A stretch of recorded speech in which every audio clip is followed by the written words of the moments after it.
자리가 바뀐 거지? 네. 근데 어째 별로 앞에 있는 사람들이 그대로라서 안 바뀐 느낌이 드는데?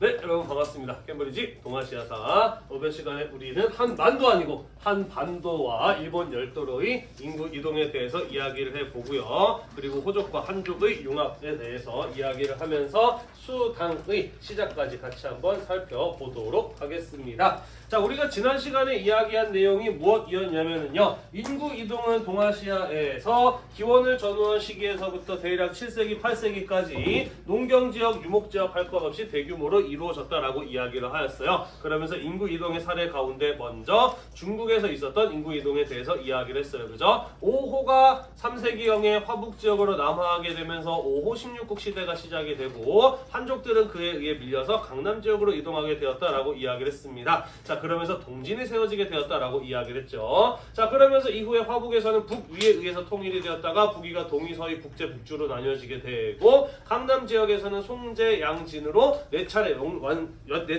왕조의 연속적인 교체가 이루어지게 되었으니 우리는 그 시대를 일컬어 위진 남북조 시대라고 이야기를 했습니다. 그죠? 이후에 수나라에 의해서 중국이 통일되기 전까지 이어졌던 중국의 분열의 시대였다라고 이야기를 하였습니다. 자, 이번 시간에 우리는 한반도와 일본 열도로의 인구 이동에 대해서 이야기를 하고요. 인구 이동 이후에 일어났었던 일들에 대해서 몇 가지 같이 한번 살펴보도록 하겠습니다. 같이 한번 보도록 합시다. 자, 한반도에서의 인구 이동도 만주에서 한반도에서의 인구 이동도 대체로 북쪽에서 남쪽으로 하는 형태로 일어나게 됩니다. 자, 고구려와 백제의 건국 설화 우리가 1학년 때로 잠깐 이야기를 했었는데요. 대략 이런 이야기가 전해져 내려오죠. 부여라고 하는 나라는 하늘에서 내려온 해무수라는 사람이 세웠고 그의 아들이 해부르가 왕이 되었다. 자, 그런데 해부르는 아들이 없어서 고심하던 중에 어느 날 말을 타고 지나가다가 바위 밑에서 금색빛이 새어나오는 것을 보니 뭔가 신비하다고 느껴서 바위를 들어보았더니 그 아래에서 금 두꺼비처럼 생긴 아이가 나왔으니 그가 바로 훗날 이 해부르의 뒤를 이어서 왕위에 오르는 금와왕이라고 하는 사람이었다. 마찬가지로 금와왕도 말을 타고 지나가고 있었는데 강가에서 슬피 우는 여인을 발견하게 됩니다. 그래서 당신은 누구이며 여기서 왜 울고 있느냐라고 물어봤더니 나는 강의 신 하백의 딸 유화라는 사람인데 어느 날 하늘에서 내려온 청년과 하룻밤 사랑을 나누는데 덜컥 임신을 해버리는 바람에 아버지가 결혼도 안 하는 놈이 임신했다라고 해서 나를 쫓아냈다. 그래서 여기서 이렇게 슬프게 울고 있는 중이었다라고 이야기를 하더라는 것이었죠. 자, 그래서 금와왕은 이 유화 부인을 불쌍히 여겨서 궁으로 데려왔는데 얼마 지나지 않아서 이 유화 부인이 무엇을 낳냐면 커다란 알을 낳았어요. 그죠? 자, 그래서 사람이 어떻게 알을 낳지? 참 이거 신기하고 징그러운 일이다라고 생각을 해서 알을 깨버리려고 했는데 깨지지 않더라. 그래서 알을 내다 버렸더니 짐승들은 피해가고 날짐승들은 날아와서 알을 품어주더라. 아, 이거 예사로운 알이 아니구나 싶어서 다시 궁으로 가지고 왔더니 얼마 지나지 않아서 거기에서 활을 잘 쏘는 용맹한 아이가 태어나였으니 그 아이의 이름이 바로 무엇이었다? 주몽이었다라고 전해져요. 그죠? 자, 그래서 주몽은 어렸을 때부터 총명하고 용맹하여 인기가 많았다. 그래서 금와왕의 아들이었던 대소 왕자가 자신이 아닌 주몽이 왕이 될 것을 우려하여 주몽을 해치려고 하자 주몽은 자신을 따르는 사람들을 이끌고 부여에서 압록강가에 있는 졸본으로 내려와서 졸본 지역의 토착민과 새로운 나라를 세웠으니 그 나라가 바로 무엇이었다? 고구려였다라는 이런 이야기가 전해져 내려오고 있어요. 그죠? 자, 그래서 우리는 이 이야기를 통해서 고구려라고 하는 나라는 어디에서 내려온 사람들이? 부여에서 내려온 사람들이 아마도 주몽을 따르는 사람들, 주몽 집단으로 일컬어지는 사람들이 내려와서 토착민과 함께 세운 나라구나 라고 하는 것을 알 수 있다라는 것이죠. 자, 그리고 이야기는 계속 이어집니다. 고구려의 왕이 된 주몽에게 어느 날 한 청년이 찾아옵니다. 너는 누구이며 무슨 이유로 나를 찾아왔느냐? 라고 물어보니 나의 이름은 유리이고 당신이 부여에 두고 온 아들이다 라고 이야기를 하죠. 내가 뭘 믿고 너를 나의 아들로 믿어야 되느냐? 라고 이야기를 하자 이 유리라고 하는 청년이 품속에서 부러진 칼의 반쪽을 꺼내놓는데 주몽은 임신하고 있었던 아내가 부여에 있을 때 그를 두고 오면서 나중에 아이가 태어나거든 이것을 징표로 나를 찾아오게 하시오라고 하면서 칼을 부러뜨려서 반쪽을 주었던 것이 생각이 났다라고 하죠. 그래서 유리라는 청년이 내밀었던 칼의 반쪽과 자신이 가지고 있었던 칼의 나머지 반쪽을 맞춰봤더니 딱 맞아떨어지더라. 아, 너는 나의 아들이 맞구나. 내가 죽고 난 다음에 네가 왕을 하도록 하여라 라고 했고, 그가 나중에 왕이 되었으니 고구려의 유리왕이었다라고 하죠. 자, 그래서 유리의 등장으로 인해서 고구려에서 태어난 주몽의 두 아들이었던 온조와 비류는 우리가 왕이 될 기회는 없겠구나 라고 생각을 해서 아버지가 그러하였듯이 남쪽으로 새로운 나라를 세우기 위해서 떠나게 되죠. 그 가운데 온조가 한강 유역에 정착하여 토착민과 새로운 나라를 세웠으니 그 나라가 바로 무엇이라고 전해지나요? 백제라고 전해지고 있습니다. 그죠? 자, 이것을 통해서 우리는 무엇을 알 수가 있느냐? 고구려 내부에서 어떠한 갈등이 있었던 것 같아요. 그죠? 그 갈등은 아마도 부려에서 내려온 계통의 사람들과 그리고 압록강에서 원래 살고 있었던 토착민 사이에 갈등이 일어난 것으로 보여요. 그죠? 그리고 유리가 왕이 되었고 온조가 남쪽으로 내려갔다라고 하는 것은 그 정치적인 갈등 가운데 어느 쪽이? 그렇죠. 졸본 지역의 토착민이 아마 밀려서 한강 유역으로 이동하였구나 라고 하는 것을 확인해 볼 수 있지 않을까. 뭔 소리야. 네. 한강 유역으로 내려온 것이 아닐까 하고 추측해 볼 수 있다라는 것이죠. 자, 이후에 백제의 경우에는 이 한강 유역에서부터 충청도 전라도 지역까지 퍼져 있었던 마한의 작은 나라들을 합쳐 나가면서 한반도 남부로 점차 영역을 확대시켜 나가는 고대 국가로 발전하게 된다라는 내용이 되겠습니다. 넘어갈까요? 네, 자, 선생님이 방금 한 이 이야기, 물론 인간이 알을 낳는다거나 같은 믿기 힘든 이야기들도 있습니다만은 그래도 우리는 이 실질적인 유물을 통해서 지금까지 남아있는 객관적인 증거를 통해서 이 이야기가 완전히 허구가 아님을 확인해 볼 수 있습니다. 자, 여러분들이 보기에 왼쪽에 있는 이게 바로 고구려의 장군총이라고 하는 것이고요. 아마도 장수왕의 무덤으로 추정되는 것입니다. 자, 그리고 이쪽에 있는 거는 백제 속천동 고분군의 하나인 무덤인데요. 요거는 아마 백제의 근초고왕의 왕의 무덤으로 추정을 하고 있습니다. 사이즈는 다르지만 만드는 방식은 어때 보이나요? 똑같아요. 그죠? 돌무지 무덤이라고 하는데 돌멩이를 계단식으로 쌓아서 그 위에 흙을 덮은 모양의 무덤을 하고 있어요. 그죠? 뿐만 아니라 사이즈는 좀 다르지만 이 무덤에다가 돌멩이들을 비스듬하게 기대 놓은 모습들도 동일하구나라는 사실을 확인해 볼 수 있습니다. 그죠? 이것은 무엇을 우리가 확인할 수 있는 증거가 되느냐? 이걸 만든 사람은 같은 문화를 가진 집단이었던 거예요. 그죠? 같은 기술을 가진 사람들, 무덤은 이렇게 만들어야 돼 라는 생각이 같은 사람들에 의해서 만들어진 무덤이라고 볼 수 있습니다. 그죠? 그래서 고구려와 백제의 지배층은 같은 계통의 사람들이었을 것이구나 라고 하는 것을 우리는 이 무덤을 통해서도 확인해 볼 수 있다라는 것이죠. 넘어갈까요? 네, 롯데월드 근처에 있어요. 기회가 되면 놀러 가는 김에 한번 이런 것도 보는 것도 나쁘지 않습니다. 이거 말고도 볼 것들이 꽤 많이 있기도 하거든요. 선생님이 옛날에 역사 탐사반이라는 동아리를 했을 때 여기저기 많이 다녔었는데 학생들 데리고 간 적도 있었어요. 넘어가겠습니다. 자, 그 다음 보도록 합시다. 자, 우리가 지난 시간에 배웠던 것처럼 고 조선의 경우에는 한 무제의 침략에 의해서 멸망을 하게 되었다라고 이야기를 하였어요. 그리고 한 나라는 옛 조선의 땅에다가 4개의 군현을 설치해서 직접 지배하게 되었으니 우리는 그 4개의 군현을 일컬어 한 군현 또는 한 사군이라고도 이야기를 합니다. 자, 그래서 조선이 한 나라에 의해서 멸망하고 중국의 지배를 받게 되자 이 조선의 사람들의 경우에 중국의 지배를 피해서 남쪽으로 내려오게 되었다라는 것이죠. 그러면서 신라나 가야 지역으로 이동을 하게 되는데 선생님이 지난번에 이야기한 게 있어요. 인구가 이동하면 무엇이 함께 이동한다?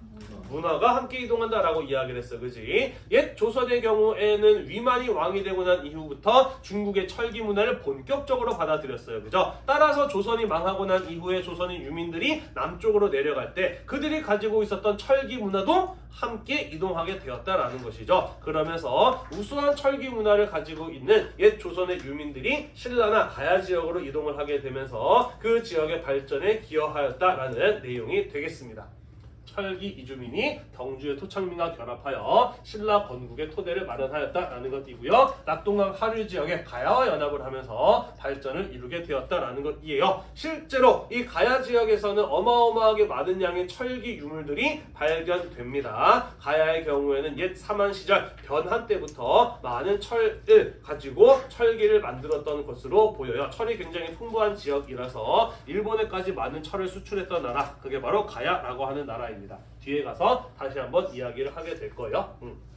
자, 선생님이 방금 이야기했습니다. 옛 조선을 멸망시키고 난 이후에 한나라는 고 조선의 땅에다가 4개의 군현을 설치하였으니 우리는 그것을 가지고 한사군 또는 한군현이라고 한다라고 이야기를 하였어요. 각각 어떤 군들이 있었냐면요. 진번군, 대방군, 임둔군, 낙랑군, 현도군 뭐 시간에 따라서 조금 명칭이 바뀌긴 하는데 총 4개의 군현이 있었어요. 낙랑, 진번, 임둔, 현토. 네, 이렇게 4개의 군현이 있었다라고 합니다. 자, 그 4개의 한 군현들 가운데 대부분은 토착민들의 저항에 부딪히면서 일찍 사라져 버리고 말았는데 가장 중심지였던 옛 조선의 수도였던 곳에 있었던 것으로 추정이 되는 낙랑군의 경우에는 늦게까지 남아 있었다라고 해요. 가장 늦게까지 버티고 있었다라고 합니다. 낙랑공주 혹시 들어봤나요?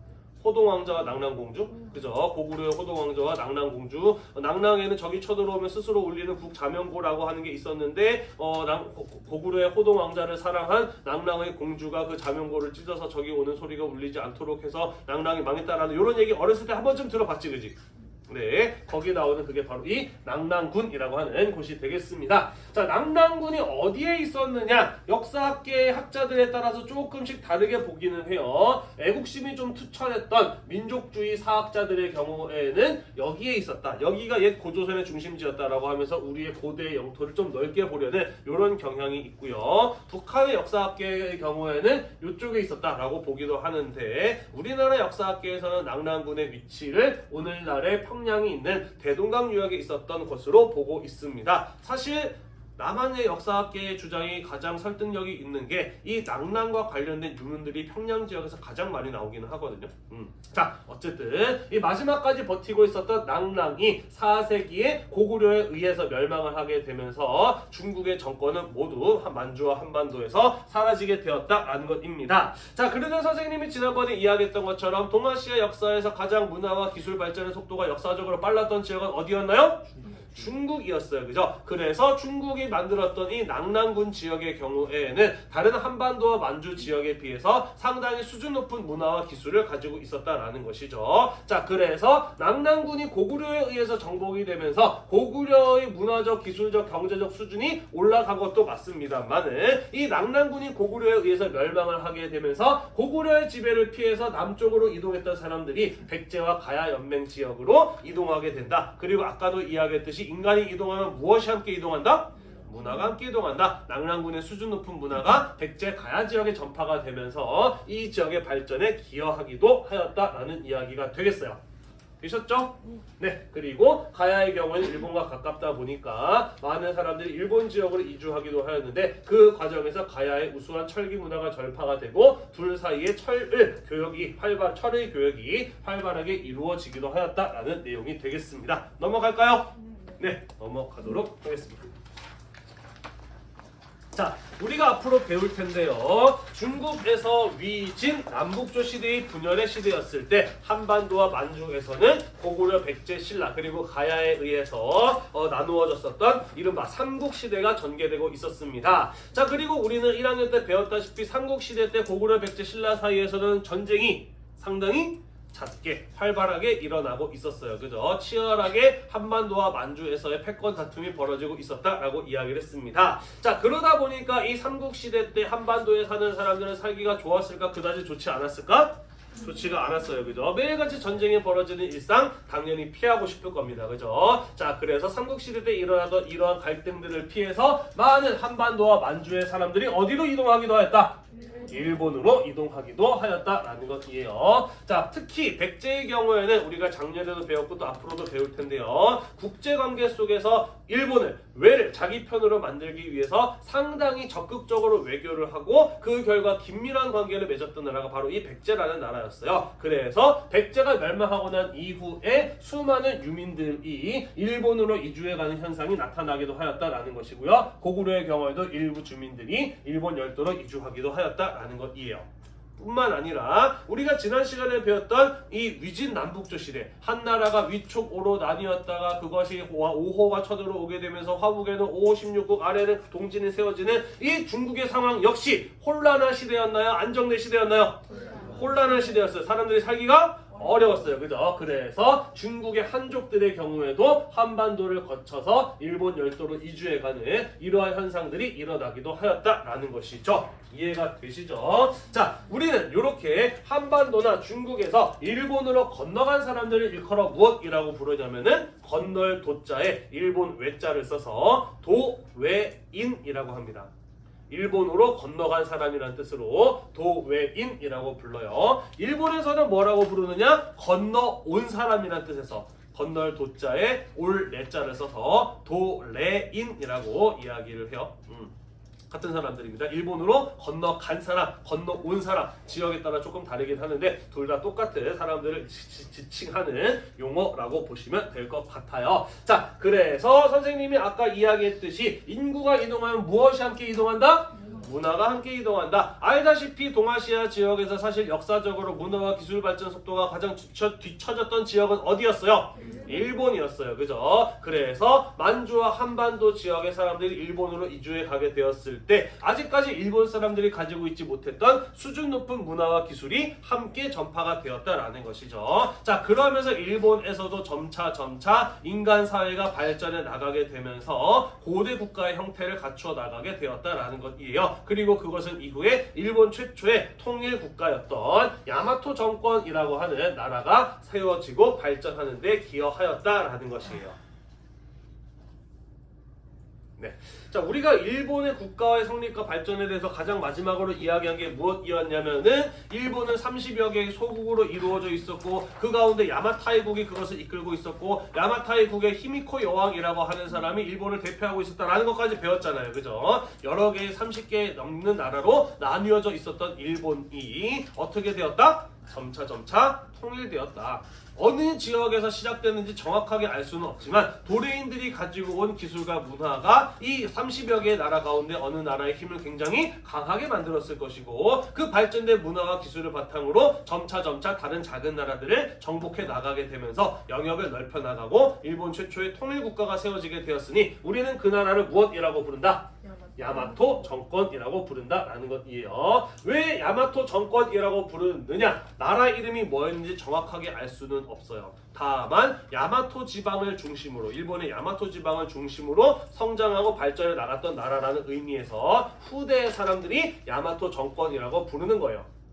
이해가 되시죠? 네, 그래서 야마토 지방을 중심으로 주변의 호족들을 연합해 나가게 되면서 야마토 정권이 세워지게 됩니다. 호족들을 연합하거나 또는 힘으로 다른 호족들을 정복하고 지배하면서 점차 규슈 북부에서 간사이 지방까지의 호족들을 지배하거나 혹은 연합을 한 통일 국가의 형태가 나타나게 되었으니 우리는 그것을 일컬어 야마토 정권이라고 이야기한다라는 것이에요. 되셨나요? 네. 도레인이 한번 오고 난 다음에는 문화 교류가 없었을까? 아니죠. 바다 건너 저쪽에는 우수한 선진 문물이 있다는 것을 알았는데 그냥 가만히 있지는 않았을 거야. 그지? 이후에 바다 건너 백제, 가야 같은 나라와 활발하게 교류를 하면서 야마토 정권은 계속해서 힘을 키워 나갔고 영역도 점차 넓혀져 나갔다라는 소리가 되겠습니다. 넘어가도 될까요? 네, 넘어가겠습니다. 이렇게 마음이 급하지? 네. 선생님이 시험 범위를 딱 정하고 놨는데 시간을 계산해 보니까 딱 맞더라고. 1시간도 안 남고 딱 맞게 떨어질 것 같더라고요. 그래서 진도를 조금 더 빨리 해서 마지막 1시간 정도에는 시험 범위에 해당하는 내용을 한번 정리해 줘야 되지 않을까 라고 생각을 해서 정리가 필요 없으면 진도 좀 천천히 나가도 되는데 정리해 주는 게 좋잖아. 그지? 네, 조금 빨리 빼고 정리하는 시간 가져볼까 합니다. 잘 따라와 주시기를 바래요. 8반 학생들은 뭐 대체로 동아시아사가 좋아서 여기 온 학생들이고, 그지? 수업 중에 굉장히 흥미를 느끼면서 열심히 참여하는 학생들이잖아요, 그죠? 맞습니다. 네, 그렇죠. 네, 이 정도로 해도 잘 따라오리라 믿어 의심치 않습니다. 1학년 때 한국사 수업할 때보다 이런 건 좀 좋아. 1학년 때 한국사 할 때는 공부를 잘하기는 해도 한국사를 별로 좋아하지 않아서 성적은 잘 나오지만 내 수업을 탐탁치 않게 여기는 학생들을 데리고 수업하는 게 좀 별로였는데 여기는 공부는 좀 못하더라도 그래도 한국 동아시아사 좋아하는 사람들이잖아요, 그렇지? 좋아하는 사람들과 함께 수업하는 건 참 즐거운 일이죠. 여기서 한국사 1등급 맞았던 사람이 누군지는 아는데 넘어가겠습니다. 네, 자 그래서 우리는 동아시아에서 인구의 이동이 어떤 식으로 이루어졌는지 쭉 한번 살펴보았어요. 그리고 인구 이동 이후에 어떤 일들이 벌어지게 되었는지 마저 살펴보도록 하겠습니다. 자, 인구 이동이 일어나게 되면은 원래 있었던 사람들과 새롭게 들어온 사람들 사이에 갈등이 벌어지기도 한다라는 거 이야기를 하였어요. 그죠? 한정된 지역의 자원을 함께 나눠 써야 되는 일들이 벌어지다 보니까 여기는 내 땅이야 들어오지만 우리 여기서 살 거야 니네가 나가 같은 이런 일들이 벌어지게 된다라고 이야기를 했습니다.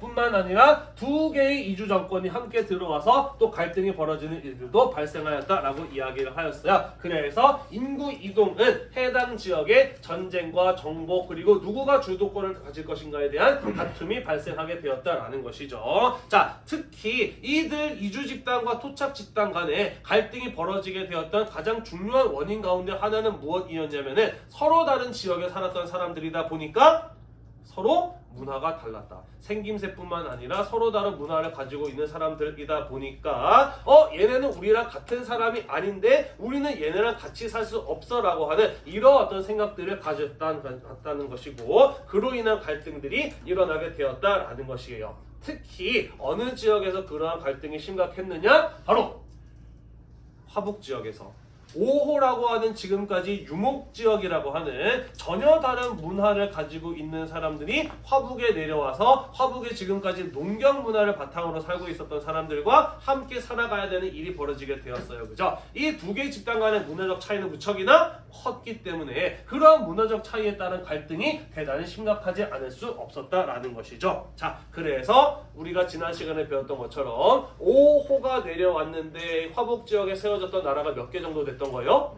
16개 정도가 세우고 망하고를 반복을 했던 겁니다. 그죠? 따라서 나라를 안정시키기 위해서는 이 문화적 차이를 줄이고 서로 다른 성격의 민족을 하나로 만들기 위한 녹여서 하나로 만들기 위한 융합 정책의 추진이 필요하였다라는 것이에요. 문화적 차이에 따른 갈등을 줄여서 정권을 안정시키기 위한 융합 정책이 필요하였다라는 것입니다. 뭐 사실 서로 다른 사람과 살아간다는 건 정말 쉽지 않은 일이기는 해요. 그죠? 여러분들 지금 같은 공간에 살고 있지만 서로 간의 갈등이 존재하기도 하죠. 그죠? 선생님도 이거 정말 뼈저리게 잘 느끼고 있습니다. 특히 결혼하면서 많이 느꼈어요. 여러분들 치약을 짤 때 어디서부터 짜나요? 중간부터 짠다고? 어디서 배워서 그거 도대체? 치약은 초등학교 때부터 끝에서부터 눌러 짜야지 악기범위 잘 쓸 수 있다라고 한 배우지 않았어? 아, 우리 와이프 같은 사람 여기 또 있네. 네, 결혼하고 났는데 나는 당연히 치약은 끝에서부터 짜는 거라고 생각했는데 이 사람이 왜 치약을 중간부터 짜는 거야? 이거 뭐 하는 짓이지? 싶어가지고 그것 때문에 좀 초반에 좀 싸우기도 했어요. 하지만 뭐 그 정도 용서하고 넘어갈 수 있어요. 그런데 또 어떤 일이 벌어지기도 했느냐? 자, 여러분들은 휴지를 걸어 놓을 때 휴지 걸어 놓을 때 요렇게 거나요? 아니면 요렇게 거나요? 1번, 2번. 야, 사람이면 당연히 이렇게 걸어야 되는 거 아니야? 이래야지 휴지가 잘 이렇게 뭐 풀릴 수 있고 잘 떼줄 수 있잖아. 어떻게 이렇게 걸어둘 수가 있지? 선생님이 이게 너무나 당연히 평생 동안 이렇게 걸어왔는데 결혼하고서 함께 살다 보니까 우리 집사람이 이렇게 휴지를 거는 거야. 야, 세상에 이런 사람이 있었구나 하면 깜짝 놀랐어요. 더 열받는 거는 뭐냐면은 화장실에 갔어. 똥이 말아서 화장실에 들어가서 열심히 똥을 싼 다음에 닦아지라고 했는데 휴지가? 없는 거야. 분명히 이 집에 사는 사람이 2명인데 휴지가 없어. 나는 항상 휴지 다 쓰고 나면 새로 휴지 꺼내서 걸어 놓거든. 여기 휴지 없다는 건 와이프는 자기가 똥을 다 싸고 난 다음에 휴지를 쓰고 난 다음에 휴지가 없는 걸 보고서 걸어 놓지 않았다는 거잖아. 그지? 너무너무 열받더라고. 그래서 어떻게 이럴 수 있냐라고 따졌더니 하는 말이 오히려 더 대박이었어. 야, 똥 다 싸고 난 다음에 휴지 걸어놔야 되는 거 아니야? 라고 하니까 야, 똥 싸기 전에 휴지가 있는지 없는지부터 확인해야 되는 거 아니야? 라고 이렇게 이야기하는 거지. 그래서 야, 세상에 이런 사람이 다 있구나 싶어가지고 이런 것들 때문에 또 많이 싸우기도 했어요. 선생님이랑 와이프는 동갑이고요. 그리고 같은 문화권에 같은 교육을 받아서 같은 학교를 다녔던 사람이었어. 문화적 차이에 따른 갈등이 없을 거라고 생각을 했는데 이렇게 사랑해서 만난 사람 사이의 경우에도 서로 다른 집안을 자란 사람이다 보니까 갈등이 생겼단 말이지. 그치? 그러면은 이 두 집단 사이에 농경민과 유목민족 사이의 문화적 차이에 따른 갈등은 얼마나 심각했는지 대충 짐작이 가시죠. 그죠? 최근에 우리나라도 이제 점차 다른 민족들이 많이 들어와서 살게 되면서 낯선 문화를 가진 사람들, 외모가 다른 사람들이 여러 존재하는 사회가 되었어요. 그죠? 그에 따른 여러 가지 갈등 같은 것들이 일어나기도 하고 하고 또 일부 정치인들이 그러한 다른 민족 외국인들에 대한 어떤 혐오감을 부추기면서 자신들의 이익을 추구해 나가는 이런 일들이 벌어지기도 하는데 우리는 알아볼 필요가 있어요. 그죠? 서로 다른 문화를 가진 집단과 융합되지 않을 때 어떤 일이 벌어지는지 역사적인 교훈을 우리는 알아볼 필요가 있습니다. 그죠? 우리 사회의 이런 문제들도 좀 앞으로 잘 해결해 나갈 수 있었으면 좋겠어요. 자, 아무튼 이 유목민과 농경민의 문화적 차이에 따른 갈등이 심각했던 북조 지역에서는 융합 정책이 추진되었다라는 것입니다. 자, 그러면 지금 어떤 상황입니까? 화북 지역은 원래 뭐 하면서 먹고 살던 지역이었죠? 농사 지으면서 먹고 살던 지역이었어요. 그지? 따라서 거기에 살고 있는 사람들의 경우에는 대다수가 농경 민족이지만 그들은 피지배층이었어요. 그죠? 한편 이들을 지배하게 된 사람들은 어디에서 내려온 사람들이에요? 유목에서 내려온 지배층이에요. 그죠? 하지만 이 사람들 숫자가 어땠던 거예요? 적었어요. 그죠? 그러다 보니까 너네 지배를 받을 수 없다라고 하면서 끊임없이 갈등이 일어나고 나라가 망하고 세워지기를 반복했던 거 아니겠습니까? 그죠? 따라서 이러한 상황에서 문화적 융합을 이뤄내기 위해서는 누가 누구에게 맞춰줄 필요가 있었다? 자, 여기 지금 어느 지역이에요? 뭐 하면서 먹고 사는 지역이에요? 농경으로 먹고 사는 지역이에요. 그죠? 그리고 이 사람들은 다수고 이 사람들은 소수야. 그러니까 누가 누구한테 맞추는 게 좋아? 그렇죠. 유목민족들이 농경민족에게 맞춰주는 게 좀 더 효율적일 수 있어요. 그죠? 자, 그래서 5호는 한족과의 융합을 추진하면서 한족화를 추진합니다. 자신들의 유목민족으로서의 아이덴티티, 정체성을 버리고 농경민족으로서의 문화를 받아들이고자 하였다라는 것이죠. 이해가 되죠? 그래서 한족처럼 변화한다라고 해서 한족화, 한화라고도 하고요. 호족과 한족의 융합을 추진했다라고 해서 호한융합이라고도 이야기를 합니다. 됐나요? 네. 또 해야 될 일에 메시지가 왔구나. 바빠 죽겠네. 시험 문제도 아직 다 못 내는데. 자, 이러한 한화 정책을 적극적으로 추진했던 나라는 바로 5호 16국 시대를 통일했던 북위라는 나라였고요. 그 북위의 효문제라고 하는 6번째 황제였습니다. 나라를 안정시키기 위해서는 문화적 차이에 따른 갈등을 줄여야 되겠다라고 생각했던 효문제에 의해서 적극적인 한화 정책이 추진되었다라는 것이죠. 자, 어떤 차이가 있나요? 서로 문화가 다른 사람들의 경우에는 어떤 것들이 다르지? 옷이 다르고요. 사는 방식이 다르죠. 또 언어도 다르고 이름도 다르고 그죠? 결혼의 풍습도 다르고 그죠? 심지어 외모도 서로 달라요. 그죠? 이런 다른 것들을 전부 다 하나로 만들고자 하였다라는 것이죠. 자, 그러면서 어떤 명령을 내리느냐? 호복의 착용을 금지시킵니다. 호복이라고 하는 것은 한족이 아닌 다른 민족 오랑캐가 입는 의상을 일컬어 호복이라고 이야기를 해요. 잠깐 보고 올까요? 유목민족들의 경우에는 말을 타야 했기 때문에 바지를 입고 그 위에 저고리를 입어서 벨트로 고정시키는 형태의 옷을 입었습니다. 이런 스타일의 옷을 가지고 호복이라고 이야기를 해요. 반대로 한복, 우리나라 옷 아니고요. 중국 한족의 전통 의상, 중국어로는 한푸라고 하는데 어떤 방식이었느냐? 위에 옷을 입고 웃옷을 입고 그 위에 치마를 덮어서 입는 형태예요.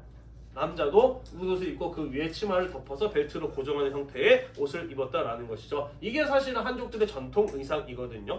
그리고 우리나라 한복은 이쪽인 것 같아, 이쪽인 것 같아? 오른쪽에 좀 더 가깝다고. 어느 쪽에 더 가깝다고? 닭봉된 것 같은데. 우리나라 한복에 남자들이 치마 입나요? 아니요. 치마를 옷 위에 입나? 한복은 바지 입고 그 위에 저고리 이렇게 입잖아. 이게 우리나라 한복의 경우 사실 이쪽에 가까운 거지. 아니 최근에 이제 중국 쪽에서 한복이 한푸다라고 주장하는 그런 것들이 있는데 사실은 옷을 보면은 우리나라 옷의 경우는 한푸가 아니라 호복에서 비롯된 것이라고 보는 게 맞다는 거죠. 네. 돌아봅시다. 자, 그래서 옷차림이 다르다 보니까 서로 다른 민족이라고 인식을 해서 갈등이 일어난다. 앞으로 호복 입지 마라. 한족의 옷을 입어라. 라고 명령을 내렸다라는 것이에요. 동성 간의 혼인을 금지시킵니다. 여기서 말하는 동성은 남자, 여자끼리 결혼하는 것을 말하는 게 아니고요. 같은 성씨, 김씨, 이씨, 최씨끼리 같이 결혼하는 동성 간의 혼인을 금지시키는 것을 의미합니다. 자, 왜 동성 간의 혼인을 금지시키는 풍습이 나타나게 되었을까? 사실 우리 가까운 혈연관계에 있는 사람과 결혼하는 걸 뭐라고 하나요? 근친이라고 이야기를 하죠. 근친혼이라고 이야기를 하죠. 그죠? 사실 이거 법적으로 금지되어 있죠. 왜 그런가요?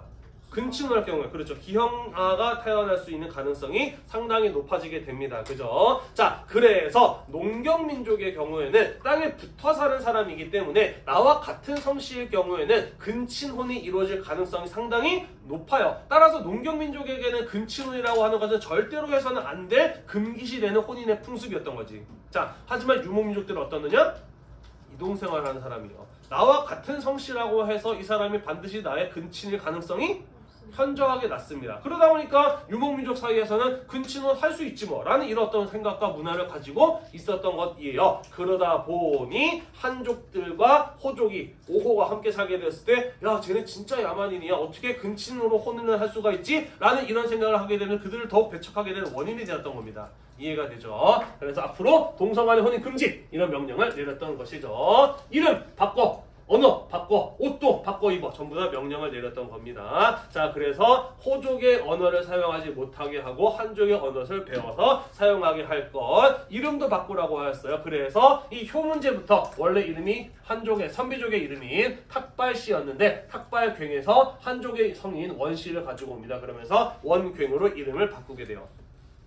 이렇게 한족 간의 모든 문화적 차이에 따른 그 격차를 줄여보고자 하였다라는 것이죠. 됐나요?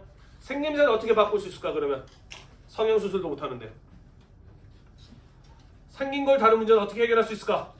그렇죠. 지금 당장 해결할 수는 없지만 한족과 결혼을 반복해서 하다 보면은 2대, 3대 거쳐가다 보면은 점차 외모적 차이도 줄어들게 되겠죠. 그죠? 그래서 한족과의 결혼을 장려하기도 하였던 것입니다. 한족들 가운데 능력 있는 자를 관리로 선발하였다. 그들 중에 일부를 지배층으로 받아들여 주었다라는 것이고요. 수도도 원래 유목지역에 가까운 평성이었는데 한족들의 전통적인 수도인 나급, 양으로 수도를 옮기기도 하였다라는 것입니다. 이런 것들 모두 효 문제가 추진되었던 적극적인 한화 정책의 사례라고 볼 수가 있는 거예요. 시험 문제 굉장히 자주 나옵니다, 여러분. 잘 알아두도록 해요. 중간고사에도 낼 거예요. 자, 그래서 이러한 노력을 기울인 끝에 북조는 호족과 한족 사이의 문화적 차이에 따른 갈등을 해결하면서 융합에 성공하였다라는 것이고요. 그러면서 국력을 강화하고 국가를 안정시킬 수 있었기 때문에 비록 이후에 동위, 서위, 북제, 북주로 나뉘어지긴 했지만 이 북조의 경우에는 유목민족의 장점과 한족의 장점이 결합된 강력한 국가로 성장할 수 있었던 것이고 그것이 북조에서 나왔던 수나라가 남북조를 통일하게 되는 원동력으로 이어지기도 하였다라는 것이에요. 되었나요? 네. 다만 5호가 있었는데 그 가운데 왜 선비족만 이게 성공을 했을까? 나머지는 한족이랑 한족이랑 융합하려고 안 해서. 그럴 수도 있죠. 이게 쉬운 일일까? 어려운 일이면서 예를 들어서 우리나라에 핵전쟁이 벌어져가지고 한반도가 사람이 살 수 없는 땅이 되어버렸어요. 그래서 우리나라 사람들이 다 같이 아프리카로 이주해 갔다라고 칩시다. 근데 아프리카 사람들하고 생김새가 다르고 문화가 다르고 언어가 다르고 옷이 다르다 보니까 갈등을 겪고 있어요. 그래서 명령을 내리는 거죠, 정부에서. 자, 지금부터 아프리카인들의 옷을 입고 아프리카인들의 언어를 배워서 사용하고 아프리카인들과 적극적으로 결혼하십시오 라고 하면 그렇게 할까? 안 하려고 해. 그지? 미쳤다고 하겠어. 그지? 굉장히 사실은 우리는 그냥 그랬구나 이렇게 하면 되겠구나 라고 생각했지만 대단히 어렵고 힘든 일이었던 거예요. 실제로 북위에서도 효문제가 이러한 정책을 추진해 나가자 거센 반발이 일어났고요. 특히 효문제의 아들까지도 반란을 일으킬 정도였다라고 해요. 어쩌면 효문제는 자기 아들까지도 죽여가면서 강력하게 이런 정책들을 추진해 나갔고 결국에는 성공할 수 있었다라는 소리가 되겠습니다. 넘어갈까요? 네. 자, 마지막으로 강남 지역으로 가보도록 합시다. 자, 우리가 지난 시간에 이야기했던 것처럼 5호가 화북 지역으로 이동하게 되면서 화북 지역의 한족들은 강남으로 이동하게 되었다라고 이야기를 하였습니다. 그죠? 자, 그러면서 강남 지역에서는 화북에서 내려온 이주민과 강남 지역의 토착민 사이에 융합의 노력이 필요하였다라는 것이죠. 물론 이들은 같은 한족이라서 같은 문화를 가지고 있지만 그래도 이 융합의 과정은 그리 순탄치만은 않았을 것이다 라고 볼 수가 있겠습니다. 있습니다. 자, 한편 이 강남 지역에서 인구 이동 이후에 나타났던 주목해 볼 만한 현상은 무엇이냐면요, 바로 강남 지역에 대한 개발이 진전되었다라는 것이에요. 자, 강남이란 우리가 알다시피 창장강 하류에 있었던 넓은 평원 지역을 일컫는다라고 이야기를 했습니다. 여기 확대한 지도가 잘 안 보이겠습니다만은 까만색 선으로 이어진 이게 전부 다 뭘까요? 강이야. 이렇게 이어지는 창장강의 곁줄기들, 지류들이 이렇게 수많은 강들이 여전히 또 존재하고 있다라는 것이죠. 강남 지역은 따뜻하고 물이 많아서 농사짓기 좋다라는 장점을 가지고 있지만 사실 강남 지역이 개발되기 전에는 썩 그렇게 살기 좋은 곳은 아니었어요. 왜냐하면 물이 많아도 너무 많은 게 문제였던 것이죠. 자, 우리 지난번에 이야기했죠. 벼농사는 어디서 시작이 되었다? 강남에서 시작되었다. 벼라는 작물은 원래 어디에서 자라는 작물이었다? 늪에서 자라는 작물이었다라고 했어요. 그죠? 사실 여기 전부 다 늪이었던 거야. 물이 너무 많은 늪이었던 거죠. 그러다 보니까 벼농사를 짓는 지역이긴 하지만 사람이 살기에 썩 좋은 지역이 또 아니기도 하였던 것이죠. 자, 그런데 화북에서 한족들이 내려왔어요. 대거 강남 지역으로 이주를 해왔습니다. 그러면서 이 강남 지역을 개발할 수 있는 노동력이 확보되었을 뿐만 아니라 화북에서 황허강의 범람을 막기 위해서 가지고 있었던 화북 지역 사람들의 치수기술, 물을 다스릴 줄 아는 기술 또한 강남 지역으로 전파가 되었던 거예요. 그래서 노동력과 이 기술을 바탕으로 물이 너무 많은 강남 지역의 물에 대한 통제가 이루어지게 되었다라는 것입니다. 이해가 되나요? 네. 자, 그러면서 강남 지역의 물 조절이 이루어지게 되면서 강남 지역의 개발이 본격적으로 이루어지게 되고요. 그러면서 점차 농업이 발전하게 되면서 이후에 강남 지역의 경우에는 중국의 전통적인 경제, 농업 중심지로 발돋움하게 되었다라는 것입니다. 이후에도 계속해서 이때부터 강남 지역의 경우에는 중국의 가장 중심적인 경제 중심지로 발전해 나가는 모습을 보게 돼요. 다 썼나요? 네. 넘어가겠습니다. 마지막 페이지인가 이거? 그러네요.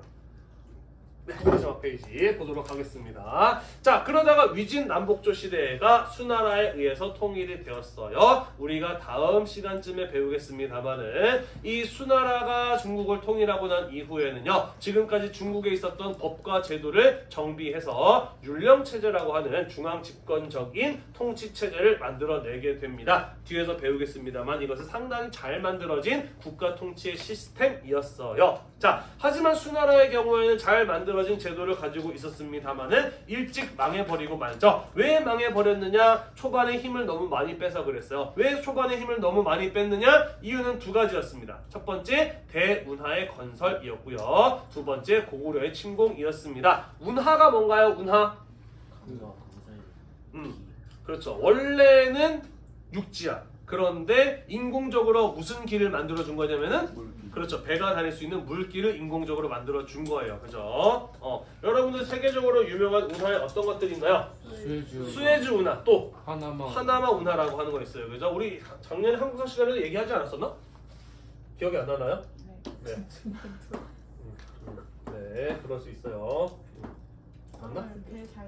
그렇죠. 네, 그렇죠. 여기고 인도고 러시아고 중국이고 우리나라. 지금 그래실력이 갑자기 떨어져. 아, 그래? 왜? 갑자기 이 정도만 알아보면 됐지 왜? 그렇죠. 자, 일단은 수에즈 운하라고 하는 곳은 어디냐면은 아프리카하고 아라비아 반도 사이에 요게 나 있는 게 요게 수에즈 운하라고 하는 거죠. 그죠? 원래 대서양 지중해에서 인도양으로 가려면 아프리카 대륙을 돌아가야 됐는데 여기다가 물길을 뚫어주는 바람에 거리를 획기적으로 단축시킬 수 있었던 게 수에즈 운하죠. 파나마 운하는요? 저기 아메리카. 그렇죠. 대서양에서 태평양으로 가려면 남아메리카 대륙을 돌아가야 됐는데 여기를 뚫어서 거리를 직도로 단축시켰던 게 바로 파나마 운하라고 하는 곳이죠. 그죠? 우리나라에도 한때 운하를 만들려고 하는 분이 계셨죠. 그죠? 누구였나요? 이명박 대통령이 그죠? 한때 운하를 만들었죠. 그죠? 서울에서 부산까지 이렇게 가는 것보다 이렇게 단축하면 된다라고 해서 운하를 만들려고 했는데 이게 도대체 왜 만드는 거냐라고 하는 비판이 있기도 했었죠. 그래서 운하 안 만들고 한 게 4대강 사업이죠. 네. 수나라 거대한 운하를 왜 만들어야 됐느냐? 뭐 여러 가지 이유가 있습니다만은 일단은 중국이 위진 남북조 시대로 분열되어 있었을 때 주변에서 강력한 국가와 민족으로 성장한 이들이 있었으니 그게 바로 누구와 누구였냐면은 고구려와 돌궐이라고 하는 세력이었습니다. 따라서 이들을 견제하기 위해서는 많은 숫자의 군대를 북쪽에 놔둘 필요가 있었어요. 자, 그런데 우리가 아까 살펴보았다시피 중국의 경제 중심지, 농업 중심지는 어디였어요? 강남이었단 말이야, 그지? 따라서 이 지역에 있는 군인들을 먹여 살리기 위해서는 식량을 남에서 북으로 운반할 필요가 있었고, 또한 이 수나라의 정치 중심지는 여기였단 말이야. 그러다 보니까 여기도 많은 사람들이 살고 있다 보니까 강남의 쌀을 일로 운반할 필요도 있었던 것이죠. 문제는 중국의 강들은 대부분 어디서 어디로 흐르느냐?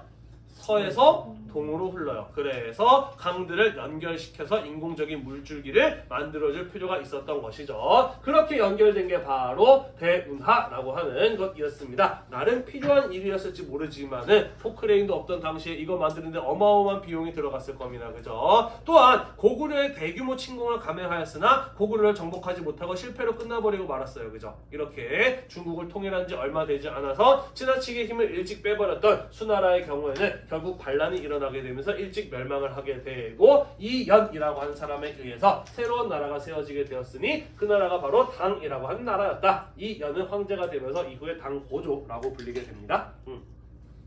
자, 당나라는 수나라가 만들었던 율령체제를 완성 단계에 도달시켜요. 또 우리가 배우겠습니다만은 당나라 때에는 경제적으로 문화적으로 큰 발전을 이루게 되면서 실크로드, 비단길, 바닷길 등을 통해서 서역 지역들과 활발하게 교류가 일어나는 국제적인 국가로 성장해 나가는 모습을 보이게 됩니다. 고구려는 여전히 당나라에게 위협적인 나라였기 때문에 당나라 역시 여러 차례 고구려를 침공합니다만은 뚜렷한 성과를 거두지는 못하였다라고 한국사 시간에 배웠을 것이에요. 그죠? 네, 그렇다가 수나라, 당나라 모두 어떤 일을 보이게 그러다가가 아니구나. 네, 자, 우리가 이런 얘기했어요. 그죠? 중국이 분열되었을 때 주변 국가와 민족은 성장을 하다가 중국이 통일되었을 때는 주변 국가와 민족이 압박을 받는다라고 이야기를 했잖아요. 그죠? 중국을 통일한 수나라, 당나라는 주변 국가와 민족을 자신의 통제하에 넣으려고 합니다. 그러면서 한족 이외의 거주지까지도 지배하려는 시도를 하게 되는 것이죠. 자, 그러면서 돌궐과 전쟁을 벌여서 중앙아시아 진출을 하기도 하고요. 수당 모두 여러 차례 고구려를 침공하게 되었던 것이고요. 고구려의 침공이 실패로 끝났었는데 나중에 신라와 동맹을 맺게 되면서 결국 신라의 삼국통일 전쟁에 당나라가 개입을 하게 되고 고구려의 멸망으로 이어지게 됩니다. 그죠? 다 한국사 시간에 배웠던 내용들이죠. 그죠? 자, 그래서 우리 이렇게 해서 중국에서는 인구 이동 이후에 어떤 일들이 벌어지게 되었는지 쭉 한번 살펴보았습니다. 다음 시간에는요, 만주와 한반도에서 인구 이동 이후에 삼국시대에 어떤 일들이 벌어지게 되었는지 마저 이어서 살펴보도록 하겠습니다. 오늘도 많은 내용이었는데 공부하느라고 대단히 고생이 많으셨고요. 이 수업 영상이 여러분들의 공부에 도움이 되셨다면 구독과 좋아요 잊지 말고 눌러주세요. 수고했습니다.